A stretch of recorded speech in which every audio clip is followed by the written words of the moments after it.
Hi, I'm Sarah Shahi, and I'm in studio with The Hollywood Reporter.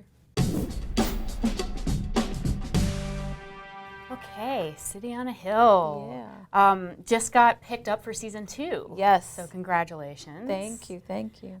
Before we get to season 2, I'm obviously going to ask you if you know anything about season 2, but let's start with season 1. Okay. So what initially attracted you to this role?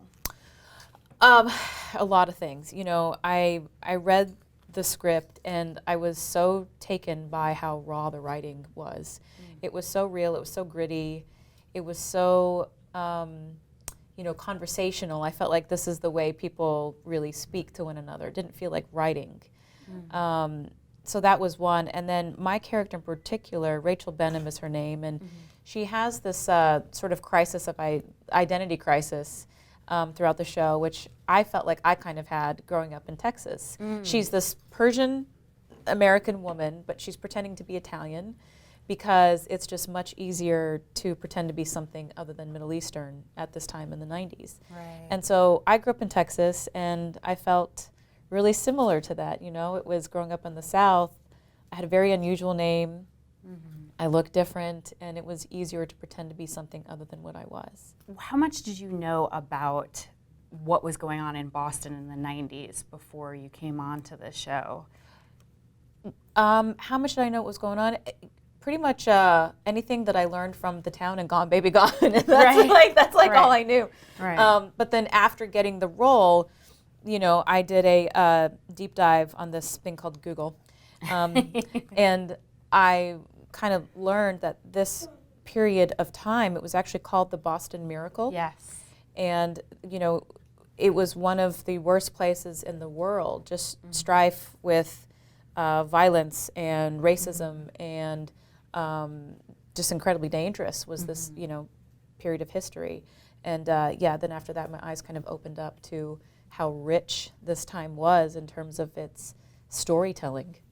Yes, and it's interesting that the Boston Miracle and the what came out of it, Operation Ceasefire, I think it was called, which was like the way that the police kind of came together and started like analyzing and fighting the crime. And your character plays a big part of that because she's actually part of the people who are executing this kind of new way of tackling crime. Right.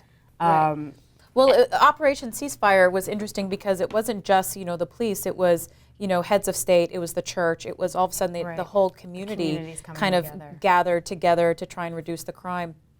And at one point, it was so, you know, they had as many as, I think, over 300 homicides in 1 year, just in this little, just in Boston itself. You know, it's just so crazy when you think about that.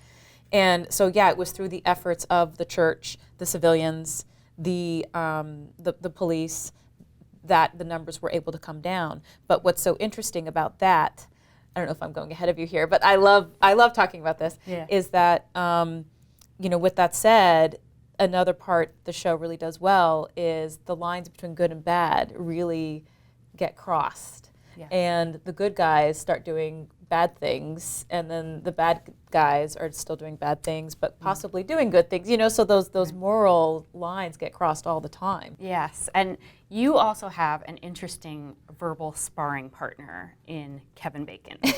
Yes. What was it like to trade that kind of spicy dialogue with him? I loved it. Oh my God, it was amazing. Kevin, you know, I didn't know what to expect before I met him. And if anything, I definitely thought he would be like the typical Hollywood A-lister. I thought he would be egocentric. I thought he would be a bit full of himself and not really make room for anybody else. That's what I assumed, you know, having a career as long as he's had. But boy, was I surprised. Yeah. He is the most unassuming person. Like when he comes onto set, you kind of don't even know that he's there. He's quiet, he's to himself, he's so collaborative. I remember he and I kind of improv'd something in the scene, or I came up with the idea, and I don't know how or why I was so bold as to even suggest it. I don't know what took me over, but not only did he love it, But then when the director complimented him on the thing I just told him about, he quickly was like, no, that was Sarah. That wasn't me. So he he did that, and like people don't do that. You know, Hollywood is so cutthroat in a way. You know, like it's like they don't give the credit where credit is due always.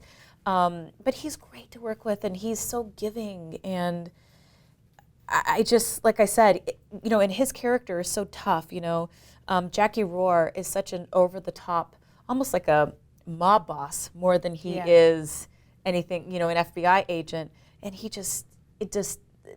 nails it in every which way. And of course, you were familiar with the creative powerhouse that is Ben Affleck and Matt Damon. Yeah, I've heard of those guys. Yeah. I think they've done a few things. Yeah. What's your impression about how much they've kind of influenced this kind of world that you're in presently? Yeah. This character. Well, obviously, you know, I mean, these two are Boston's finest, you know, those two boys born and bred. As far as the show goes, I personally did not have much interaction with them. I know that they came a few times. I wasn't working the days that they were there, but I know they're very hands-on after the product is done, after we're done shooting. They're in there with the editing before we even see the scripts. They're making script notes and, you know, suggesting things, you know, even down to wardrobe choices they're having a say in. And again, I think it's, you know, during the editing process is when I've noticed that their hands really come in and they help shape things the way it needs to be, you know, to their vision and stuff, which is not a vision I think you'd want to challenge because they really know this world inside and out. Right.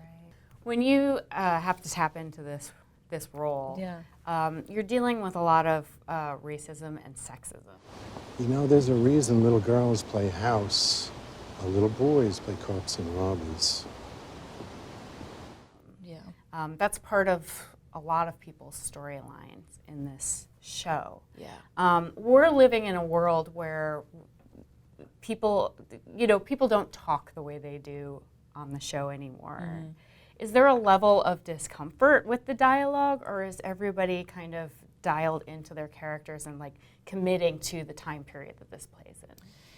I think everyone's kind of really dialed in and committed to this time. You know, for myself, you know, growing up in Texas, some of the things that I was referred to as the show were things I was kind of used to it, to be honest with you. And it kind of sucks because when we were filming the show, there were so many parallels between the 1990s and now 2019. You know, so here we are almost 30 years later, and it's like, have things changed that much? Because it doesn't seem like it. You also get to partake in some really good action scenes. Yeah. How is it to film something like a bank robbery? And the big car explosion and all that stuff that just aired. It's really fun. We filmed it all over a course of 4 days, and you know it's all storyboarded, and then you shoot different pieces of it a day. But then to watch it all come together and how flawlessly everything looks, like it's just incredible. I used to do a lot of action type stuff on a show called Person of Interest. But that was a lot of physical. That was a lot of fight scenes and you know that kind of stuff. And this was broader with cars and explosions and stuff. But no, it's always exciting to do that kind of stuff. I mean, that's the true definition of make-believe. You know, that's what it is, to play cops and robbers, you know. So we've arrived at season 2. Season 2 has been greenlit. Do you know anything about what's happening in season 2? I know absolutely nothing. Nothing. No, I know nothing. Zero. No. I hope Rachel has a juicy storyline. I wouldn't mind it if she and DeCourcy had a little thing. That would be that'd be kind of spicy. There'd be some fun drama there. Yeah.